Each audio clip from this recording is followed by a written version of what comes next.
rispondo con una battuta. Per tanto tempo ci hanno accusati, noi di Fratelli d'Italia, di non avere classe dirigente, adesso saremmo in grado di calare addirittura un ministro, o quello che sta oggi è un ministro con una grandissima esperienza, a fare il governatore del Veneto. Se la cava con una battuta, ma fino a un certo punto il numero uno di Fratelli d'Italia in Veneto, Luca De Carlo, quando il nome sul tavolo in vista delle regionali 2025 sarebbe quello del ministro all'impresa e al Made in Italy, il padovano Adolfo Urso. Radio Palazzo lo dà in pole position, anche se la strada è ancora lunga, in politica eterna.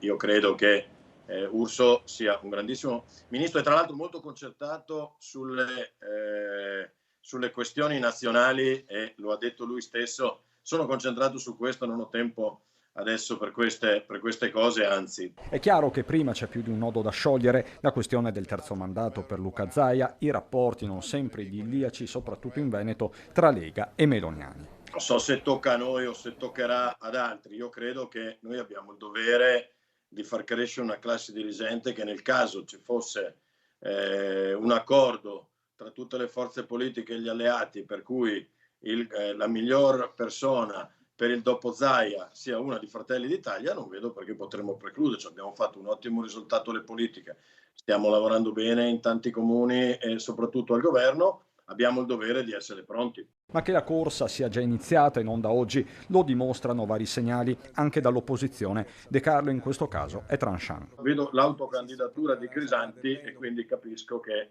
nel centrodestra la questione non è poi così delicata e così difficile. Ecco.